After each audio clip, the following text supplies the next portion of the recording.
Assalamualaikum warahmatullahi wabarakatuh. Baiklah, saya di sini akan mempresentasikan hasil dari pembuatan makalah saya, yaitu struktur pasar. Nama saya Febranto dari kelas HMGT 1. Baiklah, saya langsung menjelaskan ke bab 1 pendahuluan, yaitu latar belakang. Pasar merupakan tempat berkumpulnya penjual dan pembeli untuk melakukan transaksi jual beli. Pasar dibedakan menjadi dua, yaitu pasar modern dan pasar tradisional.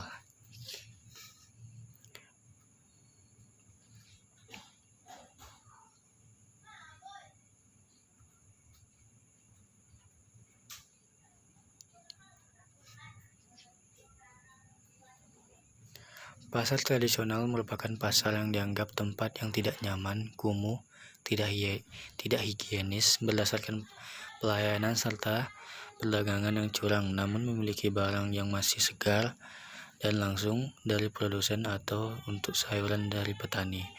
Hal tersebut disebabkan oleh prasarana yang buruk, serta keterbatasan modal untuk pengembangan pasar.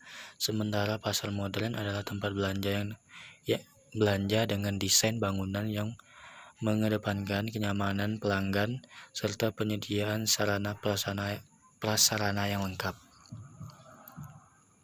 Lalu ada pasar nusukan. Pasar nusukan adalah pasar tradisional terletak di Jalan Kapten Pierre Tandean, Nasukan, Solo. Pasar yang berdiri sejak tahun 1985 ini mengalami kebakaran di tahun 2004. Kemudian dibangun kembali pada tahun 2005. Sarana yang tersedia di pasar Nasukan ini adalah prasarana pos keamanan MCK, musola, bin serta gerobak sampah, jaringan listrik dan jaringan air bersih. Kekurangan dari desain bangunan adalah tidak adanya penyediaan akses bagi kaum difabel. Selain hal tersebut, keamanan ruang parkir juga perlu dipertimbangkan karena tidak memiliki pembatas yang jelas dengan pasar. Lebih tepatnya, ada pelindung area parkir dengan pasar. Di depan parkir langsung terdapat tangga menuju ruko yang ada di pasar tanpa pagar pembatas. Bahkan tangga juga digunakan sebagai tempat jualan. Salah pengendara yang hendak parkir bisa terjungkur ke area pasar dengan menerobos pedagang yang berada di pasar.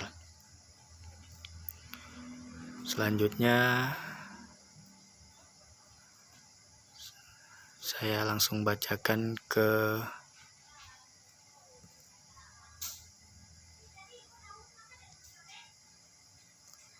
rumusan masalah.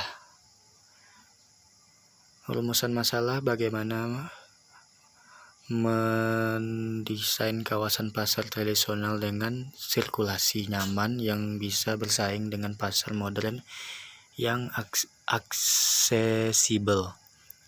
Kemudian ada tujuan yang pertama itu ada redesain pasar tradisional Nusukan agar bisa bersaing dengan pasar modern. Lalu desain pasar tradisional dengan pendekatan fasilitas pasar modern.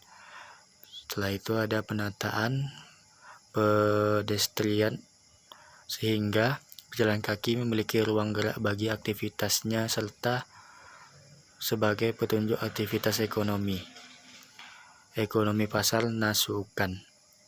Lalu ada desain pasar Nasukan dengan pendekatan aksesibilitas bagi kaum difabel. Lalu metode pembahasan. Setelah itu ada metode pengumpulan data dengan cara observasi, studi literatur, dokumentasi, serta wawancara.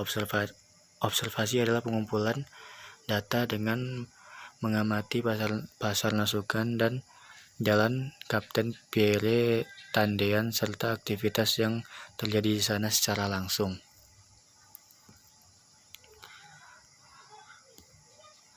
Lalu saya langsung masuk ke metode analisis data. Analisis data adalah menguraikan masalah-masalah dan menganalisisnya sesuai dengan literatur yang relevan dengan permasalahan yang ada. Lalu sistematika penulisan. Ke bab 1 pendahuluan berisi pengertian judul, latar belakang, rumusan masalah, tujuan, metode pembahasan, dan sistem penulisan. Lalu bab 2 ada tujuan pustaka, berisi tentang literatur yang sesuai dengan tema judul, yaitu pedestrian, pasar, preseden atau contoh karya. Nah, sekian dari presentasi saya. Saya akhiri dengan Assalamualaikum warahmatullahi wabarakatuh.